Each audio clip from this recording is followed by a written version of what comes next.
But let me point you to something that's really kind of taken over the health psychology literature for the last 10 years, and that's mindfulness-based stress reduction programs, MBSR. Epitomized by some of the following quotes: meditation is not a means to an end, it's both means and the end. Interestingly, studies show that when you compare mindful meditation to progressive muscle relaxation or visualization, mindful meditation has superior outcomes. Why? Because they aren't concerned with the outcome. People doing this, progressive muscle relaxation or guided imagery, have the thoughts in the back of their head, ooh, I wonder if I'm getting better at lowering my blood pressure.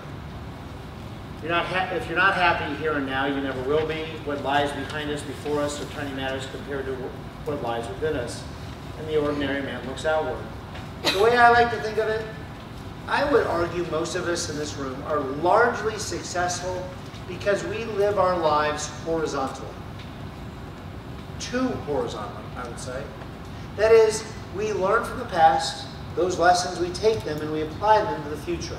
We have a vision, a dream that we put into a goal. We kind of create a plan, a strategy. We enact that strategy and achieve our goals.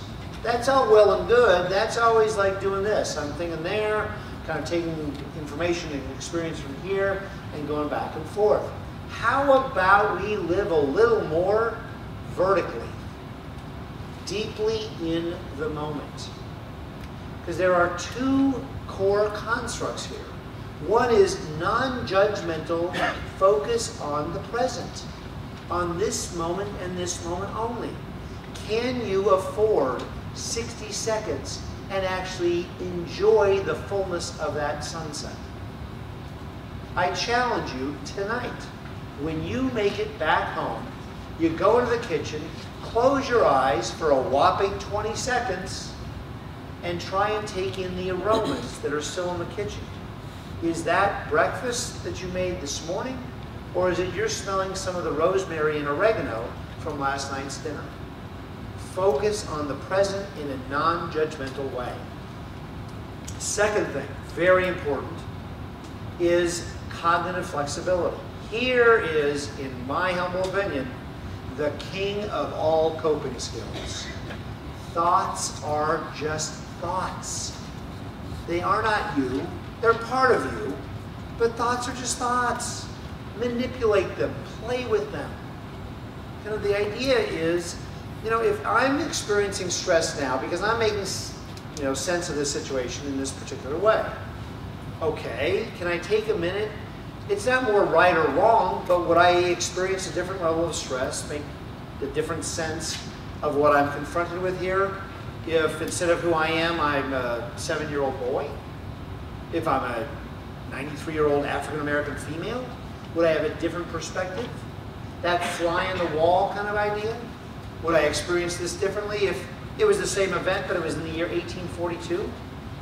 I mean, those kinds of playful, kind of, what else is possible? Let me get creative. I'm not looking for the truth. I'm just trying to remind myself of how subjective my reality really is. Can I just realize thoughts are just thoughts?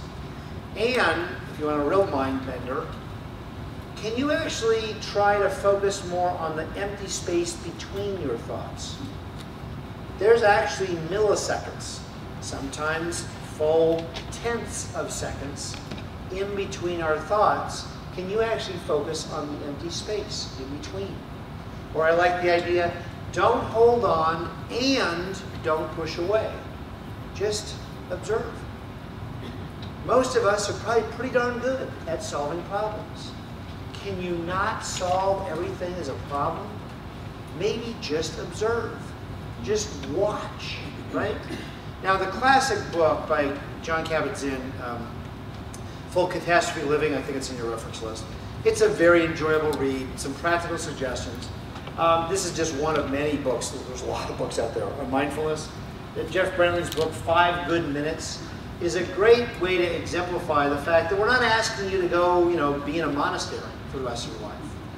This is about living today, living the next, you know, couple of hours. Can you afford 20 seconds here, 2 minutes there, and be more fully present and realize thoughts are just thoughts. But, you know, even though you may be really creative, the benefit, the health benefit in mindfulness-based stress reduction programs are just that you have these thoughts.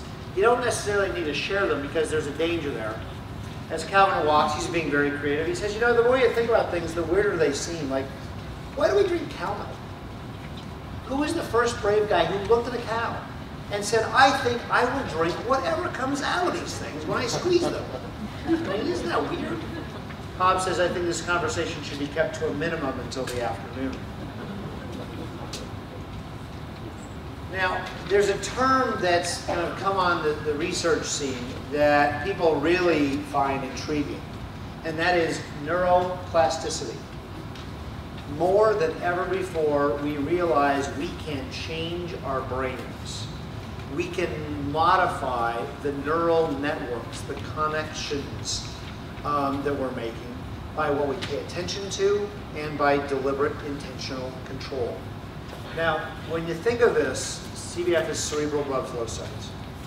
When we focus our attention on some problem to solve, we engage our prefrontal cortex, our anterior cingulate, and other areas associated with executive function, complex reasoning, you know, I'm having a working memory, and so forth.